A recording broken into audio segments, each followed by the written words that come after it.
Halo teman-teman, mari kita nyanyikan lagu ini bersama-sama. Joy to the world, the Lord is come. Let earth receive her King. Let every heart prepare Him room, and heaven and nature sing, and heaven and nature sing.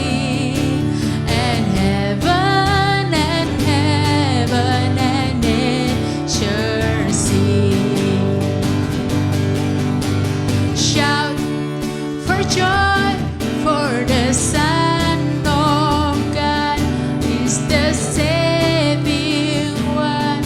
He's the saving one. Shout for joy, see what love has done. He has come for us.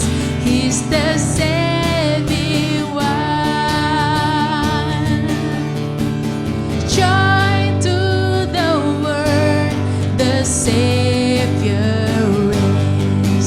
Let men their songs employ by fields and floods, rocks, hills and plains. Repeat the sunny joy, repeat the sunny joy. Sunday joy. Shout for joy for the Son of God. He's the saving one. He's the saving one. Shout for joy. See what love has done. He has come for the saving one. Jesus, Emmanuel. Oh, come, let us adore Him. Jesus, Emmanuel. Oh, come, let us adore Him. Sekali lagi katakan Jesus, Jesus, Emmanuel. Oh, come, let us adore Him. Come on, shout for joy for the Son of God. He's the saving one. He's the saving one. Shout for joy. See what love has done. He has come for us. He's the saving one. Jesus, Emmanuel. Oh, come, let us adore Him. Jesus, Emmanuel.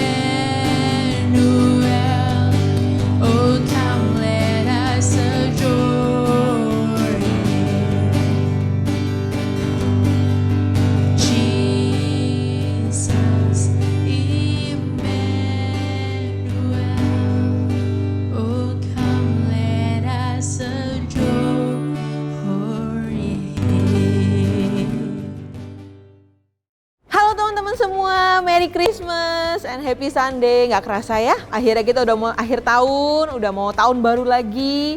Nah, biar apapun yang terjadi di tahun ini bisa sama-sama menjadi momen refleksi buat kita semua. Aku berdoa juga semoga kalian bisa bertumbuh dalam iman, dalam hari keseharian kalian ya. Dan juga thank you buat kalian semua yang masih setia dalam membaca daily devotional setiap harinya yang mungkin sudah dikirimkan sama leader-leader kalian. Nah, hari ini kita akan sama-sama belajar dari satu tokoh Alkitab yang cukup terkenal, yaitu Ayub. Biar di momen yang Natal ini, momen-momen Natal ini bisa menjadi sama-sama momen refleksi kita. Kita mau belajar gimana sih Tuhan tuh berperkara dalam kehidupan Ayub melalui penderitaan-penderitaan yang dialami oleh Ayub. Tapi sebelum kita mulai, kita mau sama-sama berdoa dulu ya teman-teman. Mari sama-sama kita berdoa. Tuhan, terima kasih Tuhan kalau hari ini Kau izinkan kami untuk bisa bersama-sama belajar melalui satu tokoh yaitu Ayub.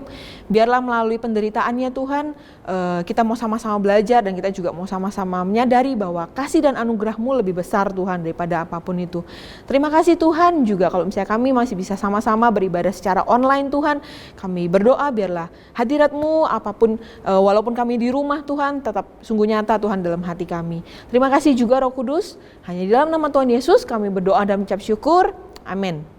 Nah teman-teman, pernah nggak kalian ngalamin suffering atau mungkin penderitaan di dalam hidupmu? Coba deh kalian bayangin lagi ya pengalaman-pengalaman itu yang kamu mungkin ngerasa bahwa Tuhan tuh nggak adil ya, aku ngerasa aku sendirian.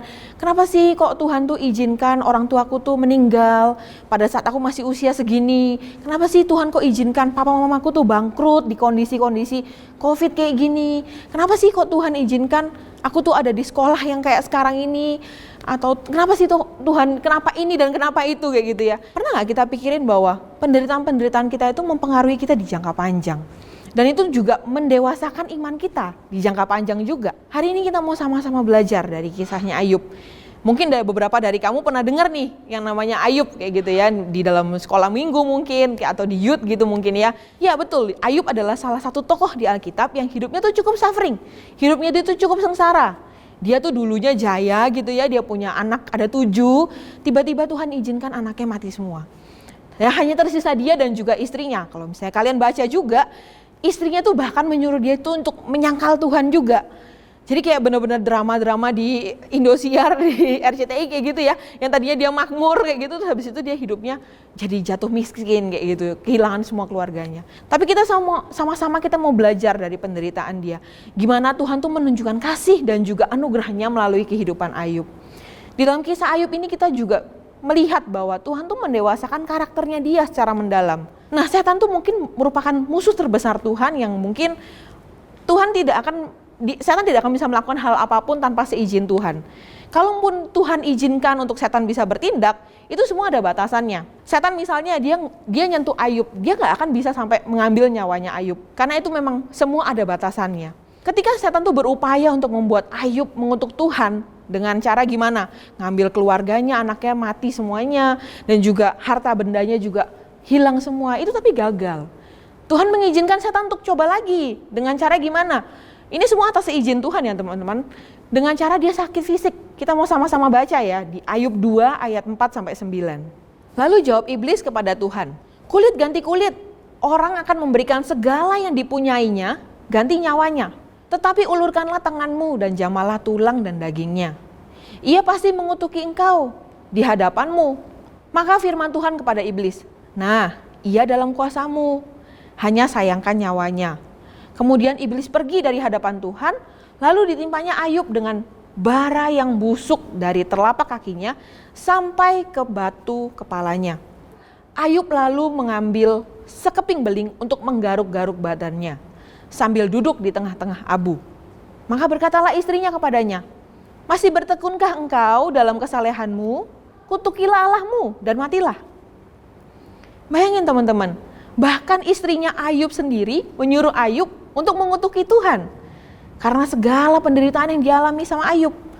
Dan kalau misalnya kamu baca selanjutnya di situ dikatakan bahwa ada 3 teman Ayub yang ada di sana. Dan dia saking berbela-sungkawanya, saking mungkin lihat Ayub tuh nelongso sekali kayak gitu ya. Sampai kayak gitu, dia tuh sampai nggak bisa ngomong apa-apa, sampai nggak bisa berkata apa-apa, diam selama 7 hari 7 malam. Dan akhirnya Ayub yang mulai berkata-kata sama temannya, mencairkan suasana kayak gitu ya. Dan bayangin pada saat Ayub lagi kondisinya lagi sakit, ada sahabatnya, dia mulai ngomong sama sahabatnya, perhatiin responnya sahabatnya. Sahabatnya bilang gimana? Yub, kamu pasti menderita ini gara-gara kamu kena kutuk deh. Kamu pasti sudah melakukan kesalahan ya. Apa yang sudah kamu lakukan sama Tuhan? Kedengarannya sangat klise. Ternyata itu udah dari zaman dulu guys, dari zamannya Ayub. Sahabat-sahabat ini tuh merasa bahwa Ayub sudah melakukan kesalahan yang besar. Melakukan sesuatu kesalahan, makanya dia kena hukuman. Kayaknya kamu perlu bertobat deh, Ayub. Ayub bilang dia nggak pernah melakukan kesalahan apapun. Dan kalau misalnya kalian baca, Ayub ini merupakan orang yang hidupnya tuh saleh. Dia tuh takut akan Tuhan. Dia tuh hidupnya saleh. Kesalahan dari teman-teman Ayub ini apa sih, guys? Dia tuh punya pola pikir yang memandang bahwa penderitaan itu gara-gara dosa. Akibat langsung daripada dosa. Dan kalau misalnya kita terima berkat, itu karena kita hidupnya benar, kayak gitu. Jadi mereka tuh ngira bahwa Tuhan tuh menghukum mereka gara-gara mereka melakukan suatu kesalahan. Dan kalau misalnya kamu hidup baik, ya udah deh, nih aku kasih berkat. Loh, jangan salah teman-teman. Penderitaan tuh juga bisa diakibatkan dari dosa. Karena memang kita ada hidup di dalam dunia yang menuju kepada kebinasaan. Dan memang hidup kita ini suffering. Contoh nih, misalnya gini ya. Ada orang nih yang lagi mabok. Terus habis itu dia nyetir mobil. Pas dia lagi mabok, dia nyetir mobil, terus dia tabrakan. Akhirnya kakinya patah seumur hidupnya. Dia nggak bisa jalan, harus pakai dibantu dan lain sebagainya. Menurut kalian tuh kenapa? Karena dosanya sendiri kan? Bukan karena kesalahan Tuhan kan? Terus masa kayak gitu Tuhan disalahin? Ya Tuhan ini juga bingung, kenapa kok Tuhan disalahin kayak gitu ya? Penderitaan tuh memang datang dari dunia yang menuju kepada kebinasaan. Tapi dia tuh juga bisa datang daripada akibat daripada dosa. Dan selain itu juga bisa datang dari mereka yang membela Injil. Nah ini kabar baik teman-teman. Berarti intinya pemikiran teman-temannya Ayub itu terlalu dangkal dan juga terlalu cetek. Mereka tuh gak bisa membayangkan gimana penderitaan tuh direspon dengan cara yang baik. Mereka tuh ngelihat bahwa Ayub kayak gini gara-gara Ayub salah. Padahal mereka gak lihat bahwa kayak gini tuh membuat Ayub tuh lebih dekat dengan Tuhan. Dan membuat Ayub tuh menyadari betapa kasih dan anugerah Tuhan tuh begitu besar buat Ayub. Coba deh kita bayangin gimana dulu rasul-rasul memperjuangkan Injil. Dan juga mereka sengsara loh guys. Mereka ada yang dipancung, mereka ada yang disalib terbalik, mereka ada yang dibakar dan lain sebagainya. Demi apa? Demi memperjuangkan Injil. Tuhan tuh juga mau kita punya perspektif yang baik. Di mana Dia adalah Allah yang berdaulat. Dan Tuhan tuh menghibur kita pada saat kita menderita. Tuhan tuh adalah Tuhan yang imanen. Dia tuh mengatakan bahwa, kalau misalnya kita mengatakan bahwa Tuhan tuh adalah imanen, itu maksudnya gimana sih? Apa itu imanen? Itu artinya Tuhan itu adalah benar-benar Tuhan yang berelasi dengan ciptaannya dengan caranya yang unik dan berbeda-beda. Tuhan tuh bukan hanya Tuhan yang jauh, yang dia tuh cuma asik-asik duduk di atas tahta surgawi tanpa ada interaksi dengan kita. Enggak, tapi Tuhan adalah Tuhan yang personal dengan kita. Dia menciptakan kita untuk berada dalam hubungan pribadi kepada Dia. Nah, kalau misalnya kita sama-sama baca nih ya, di Ayub 9 ayat 14 sampai 35, Ayub tuh ada di titik di mana dia merasa kalau dia tuh sendirian. Dia merasa bahwa Tuhan tuh nggak ada sama dia, Tuhan tuh meninggalkan dia, Tuhan tuh jauh. Padahal Tuhan tuh Tuhan yang imanen, dia dekat dengan kita. Tuhan tuh membuktikan kehadirannya kepada Ayub dengan menyatakan dirinya dengan kuasa yang besar. Tuhan itu sendiri yang membuktikan kepada Ayub, dan dia tuh nggak meninggalkan Ayub. Sama seperti Dia nggak meninggalkan kita. Di saat kita sedang membutuhkan Tuhan, di saat kita sedang suffering, di saat kita merasa bahwa kita sendiri, kita merasa bahwa kita kehilangan keluarga kita merasa bahwa mungkin kita sedang sakit, itu Tuhan tuh nggak meninggalkan kita. Dia tuh selalu ada dalam hati kita, Dia tuh selalu ada dalam hidup kita.